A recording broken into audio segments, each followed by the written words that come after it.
Celestial blessings, my name is Helen Demetriou, and today I'm going to talk about Beyond the Craft 101. Now, first I just want to explain that this is going to be more of a vlog video rather than me teaching. I want to be more casual with you, and also I wanted to say to you again for the last time, the reason why I'm not making facial videos is because I have a problem with the CD player in my laptop. It won't recognize CDs. Even if I got a USB external CD player, it still wouldn't help because my laptop turns off whenever I try to convert the videos. So I record the videos, the audios on my laptop, and then I transfer them to my son's mini laptop to convert them there, and that doesn't have its own CD player. So I'm trying to manifest a new laptop, and when I do, I will be making my facial videos like I have before. But beyond the craft 101, I understand how it's exciting and interesting and educational to watch people creating spells and rituals and things like this. I still watch things like that. I watch them all the time, and I know that they're interesting. But if I just created these videos only, you're not going to progress. If you're watching my videos as a tool for your spiritual education, then you're just going to remain at this craft 101, because that's all that you can do if you just keep watching rituals and spells. This is just the physical side of it's just the practical side. But you have to understand that the practical side is not it's not good enough unless you have the theory and the spirituality and the science behind it, and that you understand every little thing that you're doing.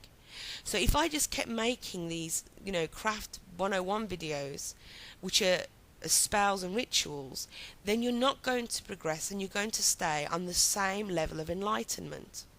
Now, I have tons and tons of practical videos, and by now, if you do follow my videos and you do use them as a spiritual tool, you'll understand the basic outline for any spell and any ritual.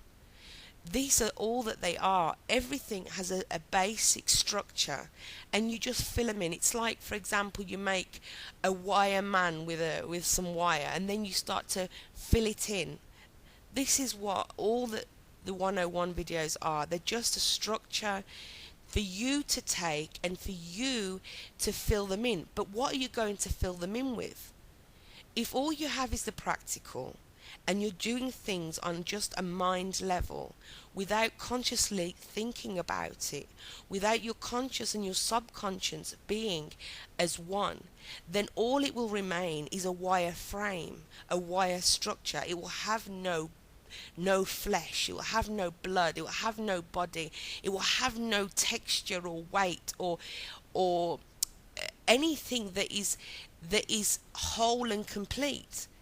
Because the practical is only a small percentage of the craft. It's like martial arts.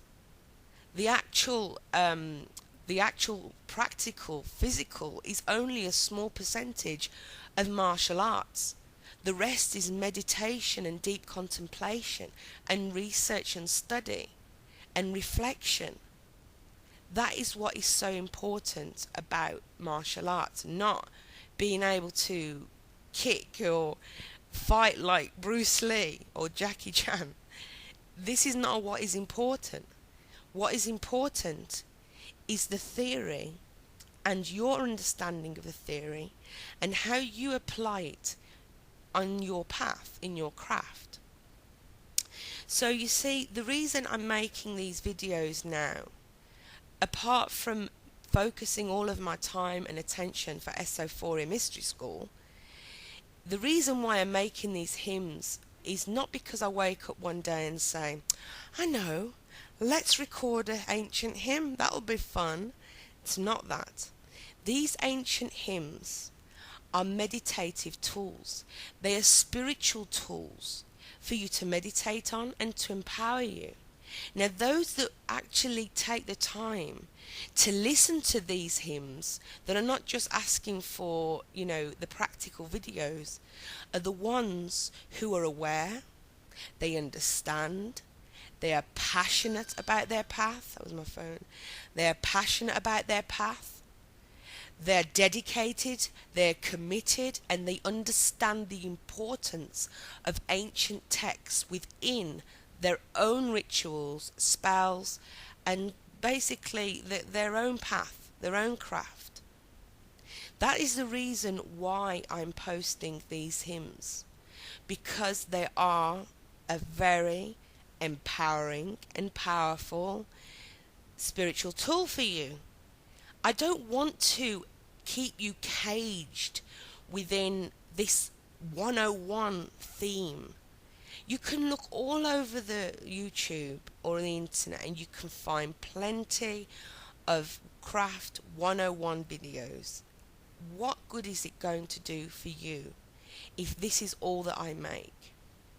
And if I was you and all I made was these spells and rituals and the basics of the basics, which I've already made, I would be very disappointed in me, because you're not learning anything else. I'm just sticking to the same thing.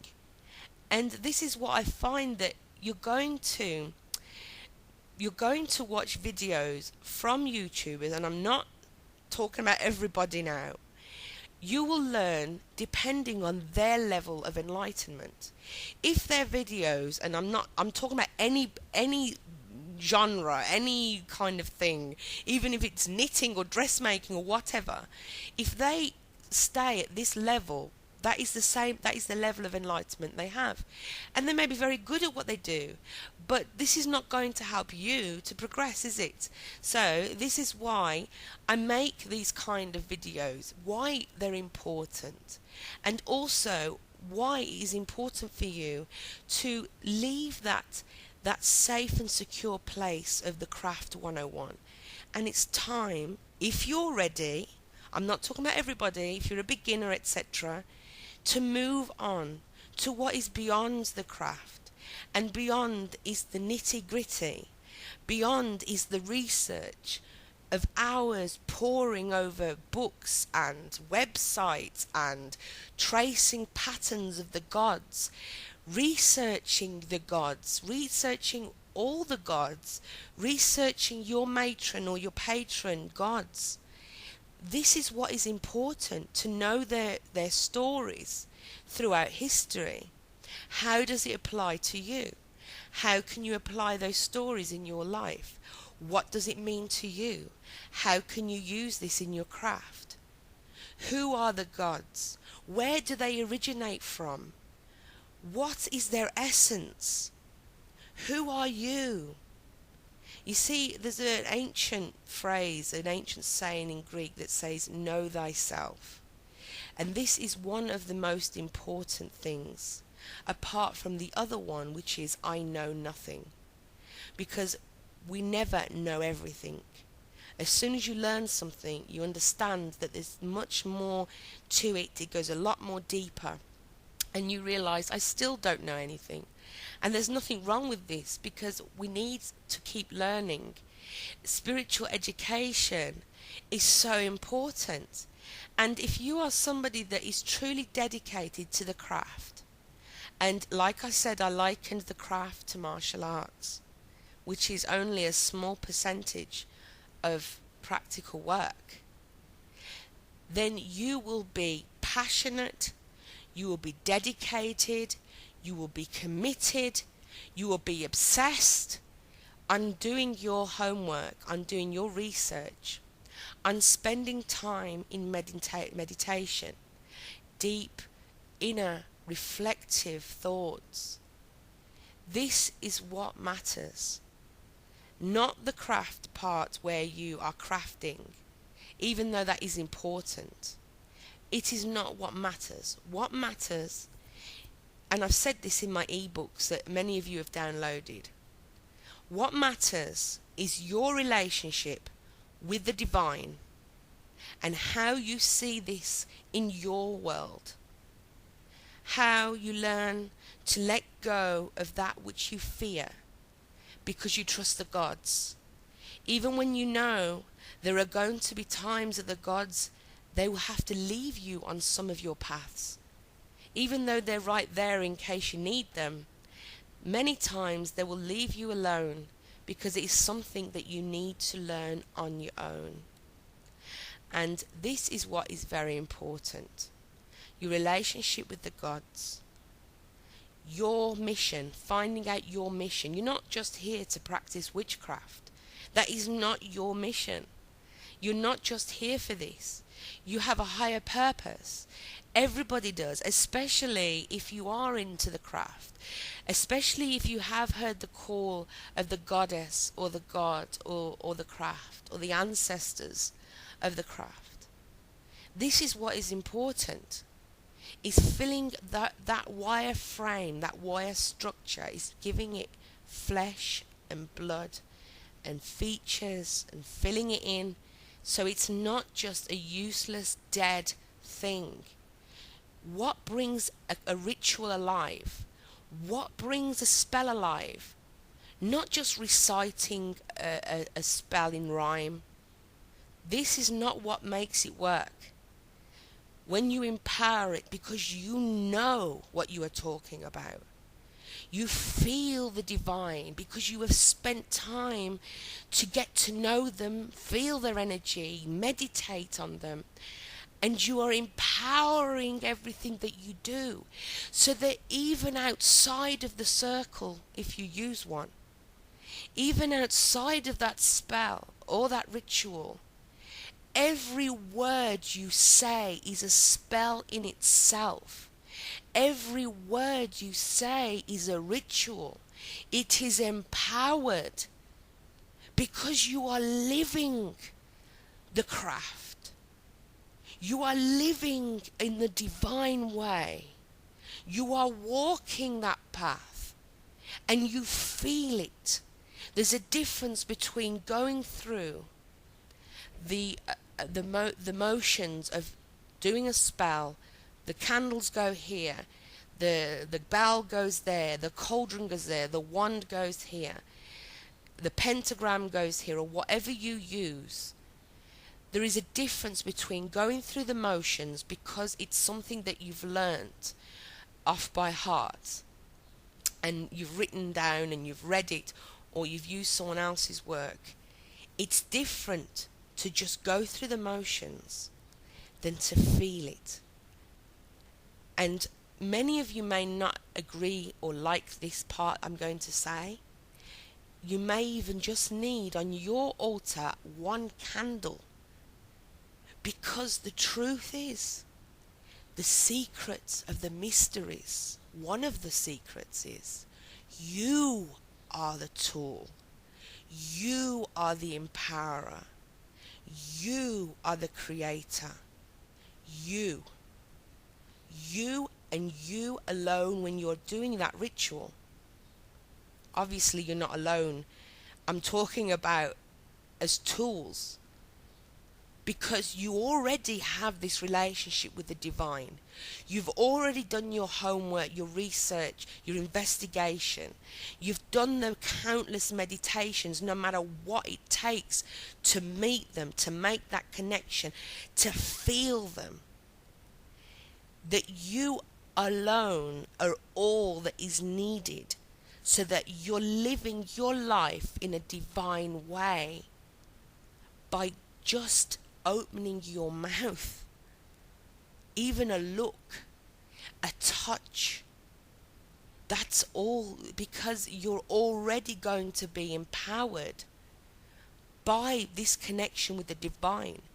When you recognize the goddess and the god, they live within you, what more do you need?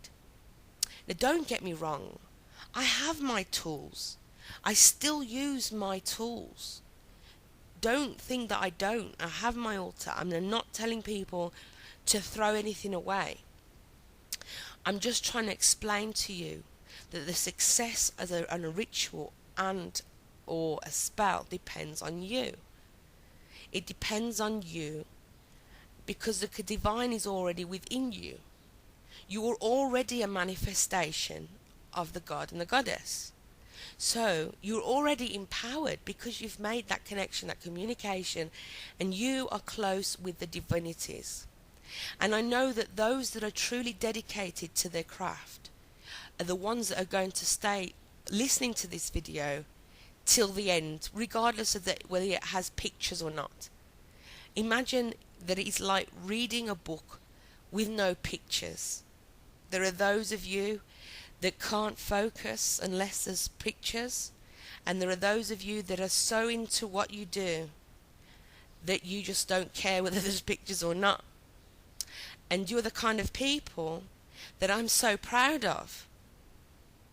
I bow down to you for your dedication and your commitment to the gods and to the divine plan, to honor your own divine plan and your own mission, and to contribute to the craft, and to act in a way that the goddess and the god would be proud of you, because you are expressions of the divinities.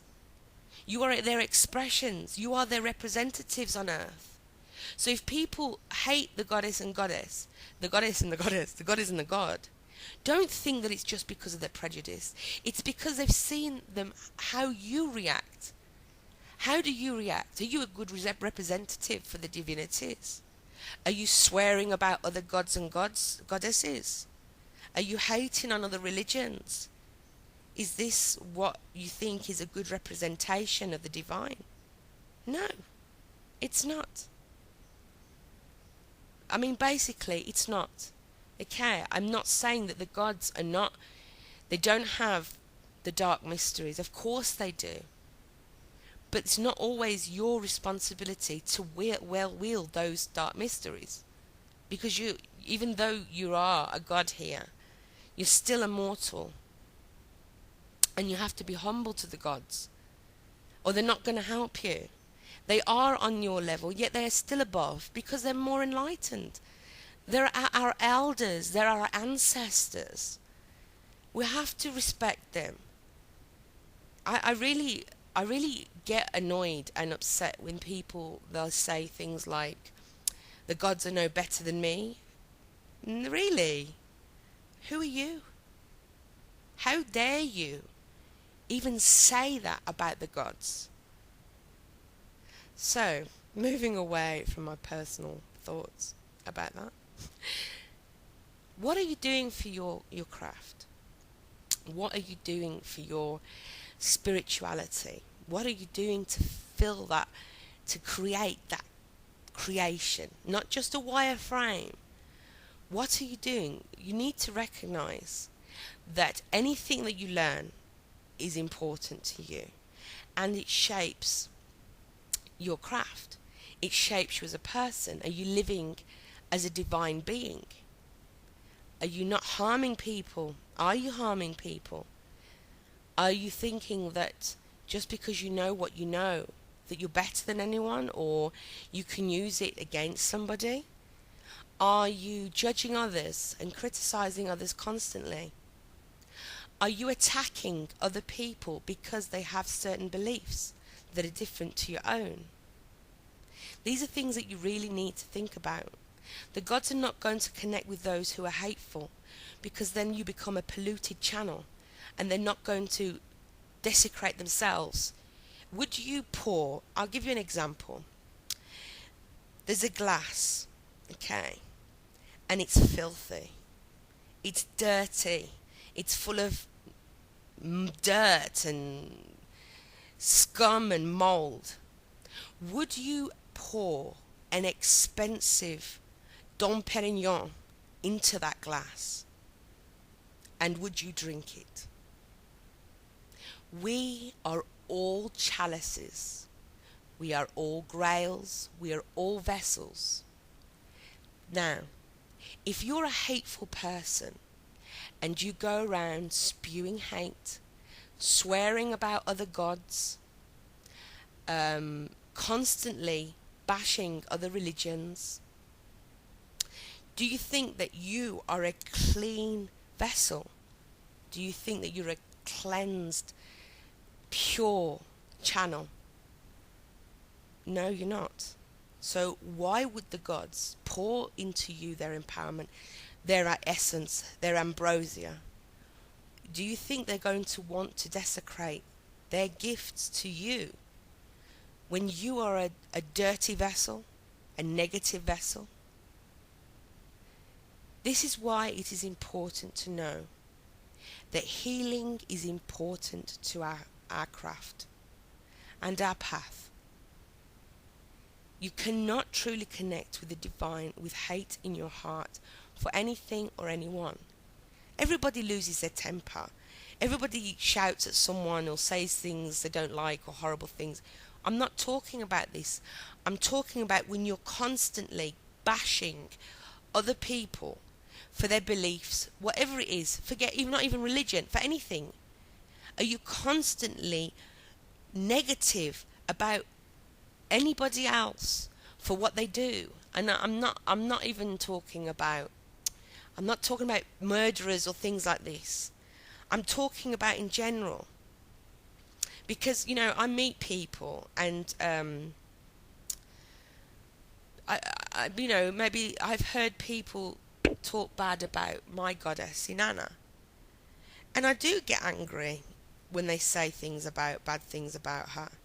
Because, I swore to defend her name. And I will. I don't care who somebody is. I don't care what they say. If anybody says anything bad about my goddess, that's it. But that's because it's something that I promise. But I don't go I don't start putting their gods down.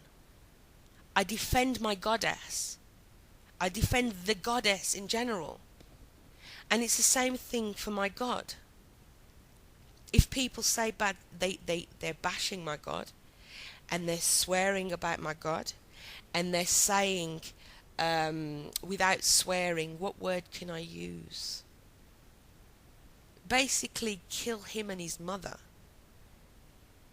Do you think that this person is a true representative of the divine? Do you think that any god or goddess are going to be happy with this person? Of course not. And they're not going to they're going to shut off, close off any communication, any connection that they had with this person because they're hateful. And I don't want to be around people like this either, because it just pollutes me. So, that is the video. It's a long video. Those that like my work and enjoy listening to me and follow the things that I do, I know that you're going to benefit from this greatly. Those that are really dedicated. Know that I love you very much. Know that I love being able to give free things away from Esophoria. Like the ebooks, the transmissions, the empowerments, the activations, and things like that you'll also find on our website. Because you'll notice that even our activations, our products, they're very cheap. They're really affordable, because I don't want to make it something that is going to cost someone the earth just to learn something. So thank you for all of your support. All of your support for Esophoria. You're absolutely fantastic. Even my partner, my colleague, he was saying to me how happy he is that, what kind of people you are. That you've supported me and you're supporting us, not just on my channel, but for Esophoria. And I'm truly grateful for this. This is why we're trying to give as many free things away as possible, because we really appreciate you, and you know that I love you very, very much. And I'm smiling now because I love lots of you, and I have lots of you on Facebook, and we have such fun. I love you so much. And I'm being silly now. Okay, get back to being serious. So, thank you from the bottom of my heart and soul, I love you very much. And thank you for taking the time to watch this video. So blessings always. Bye bye.